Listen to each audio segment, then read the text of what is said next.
Ang issue po ng sasakyan na to, pag dating sa umaga, wala po siyang reverse. At pag ginagamit mo siya sa pagdadrive, lumulundag po yung kanyang second gear. Napaka-smooth na yung kanyang transmission, saka yung reverse niya gumagana na rin po. Saka pagdating doon sa transmission, parang bumalik sa bago, sa brand new. Kaya kung may problema kayo sa sasakyan nyo, 100% dadalhin nyo na lang po dito sa Starmatic para maayos po nila.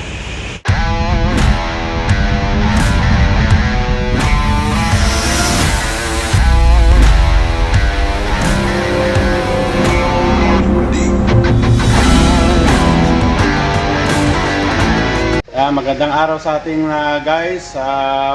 Ito po si John Mendez ng Starmatic. It's another day, it's another vlog naman po tayo. For today's video guys, finally i-release na po natin yung Toyota Sequoia. Natapos na po natin sa medyo mahabang panahon na paghihintay natin sa pyesa. So far, okay na po siya at natapos na po natin. Kaya hingan lang po natin ng kaunting opinion si Sir after pong matidrive yung sasakyan. Sir, magandang hapon po Sir. Hello, magandang hapon. Anong pangalan niyo po Sir? Frank po, Frank Casino ng Tuigaraw City. Okay. Sir, noong pong pinasok niyo po yung sasakyan dito sa Starmatic, ano po yung unang issue niya Sir?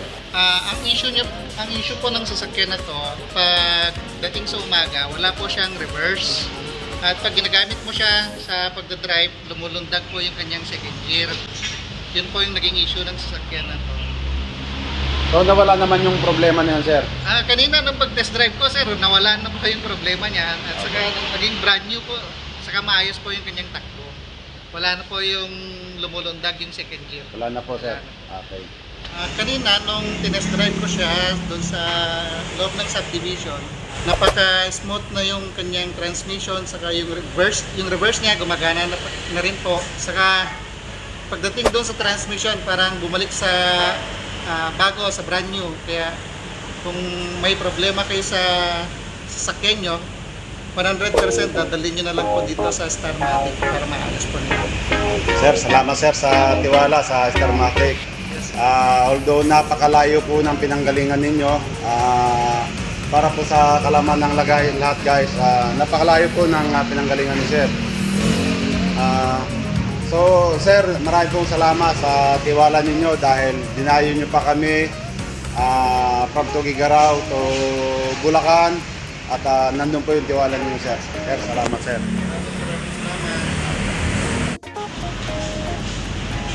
Ito guys, finally ito na po yung Toyota Sequoia na ginawa natin. Medyo natagalan po natin natapos guys kasi alam nyo naman import po itong sasakyan na to. So medyo na-delay po tayo sa pag-order ng pyesa kasi po guys ang pyesa nito hindi po madaling orderin, hindi po madaling kunin dito sa Pilipinas. So ang ginawa po natin, order po tayo sa ibang bansa. So naghintay tayo kung kailan dumating po yung pyesa. Kaya medyo natagalan po natin natapos yung sasakyan na to, na Toyota Sequoia. So ngayon, finally guys, ready na po siya for release. Maabot ba tayo ng 3 months Sir? Kulang-kulang siguro. Kulang-kulang 3 months. Para po sa kalaman ng lahat guys, kulang-kulang 3 months po na nag-stay yung sasakyan dito sa shop, sa Starmatic. Gawa na po ang kadahilanan natin, naghintay po tayo ng pyesa. So far nung dumating na po yung pyesa guys, finally natapos na po natin, na-complete rebuild po natin yung transmission. So sa ngayon, okay na po for release guys.